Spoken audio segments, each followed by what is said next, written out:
Hello, hello, hello mga kasambahay. Good morning. Hindi, may trabaho sana tayo mga kasambahay sa Alabang. Kaso lang, may age limit pala. Ang nakalagoy doon sa hiring nila, no age limit. Tapos kalaman-laman ko mga kasambahay, may age limit pala.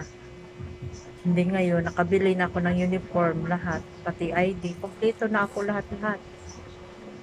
Pumunta kami doon sa, sa company. Kasi panggabi nga kami. Ngayon, papunta namin doon mga kasabay, di kami nakapasok. Kasi nga, may age limit daw. Hindi umuwi kami. Ang sabi, tawagan. Hindi nga, tinext ko yung HR. Sabi ko, ano ba talaga dahilan? Yung pala, hindi na daw pwede. Gawa ng may, may edad na. Sabi ko, wala naman sa edad yan, sir. Kung gusto niyo talaga magpaano ng tao, trabaho. Sabi ko sa kanila, trabahante po ako. Sabi ko. Ngayon, yun nga mga kasambahay, na-stress talaga po sobra.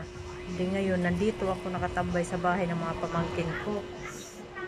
Nagkasakit man tuloy ako mga kasambahay. Hindi ako magtrabaho mga kasambahay, magkasakit talaga ako. Alam mo yung ang sakit ng dito ko, yung ulo ko masakit hanggang bato. Tapos tiningnan ko naman yung dugo ko, 110/70. Tapos yung sugar ko mga kasambahay, 58.8 lang naman.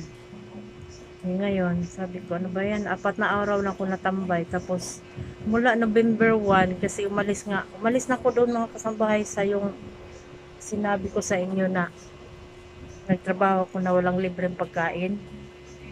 Yun, umalis ako doon kasi hindi na ako pinapabali.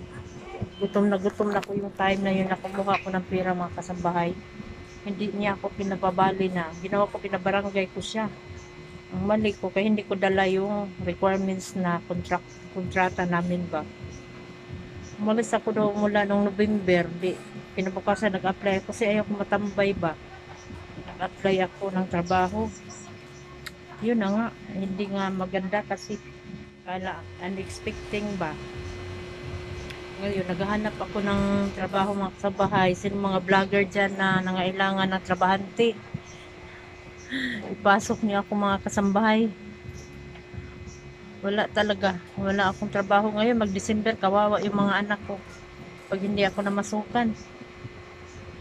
Kasi nga, anong ibibigay ko sa kanila pag magpasko na wala akong trabaho. So, kailangan talaga magtrabaho mga kasambahay. Kaya dito ako nakahiga. Kasi nga, yung dito ko mga kasambahay, masakit yung ulo ko hanggang batok. Tapos umiikot na dito. Hindi ko alam kung ano to mga kasambahay. Tinignan ko yung dugo nga, 110/70. Tapos yung sugar ko, 58/8.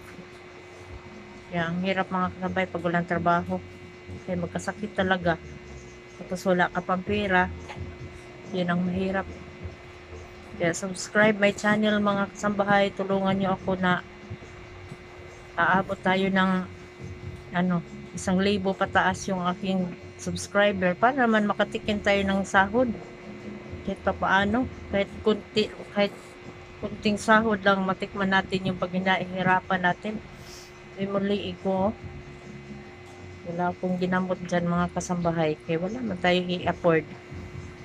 Kaya ganun talaga ang life. Kaya subscribe my channel mga kasambahay. God bless you all. Thank you so much. Bye bye.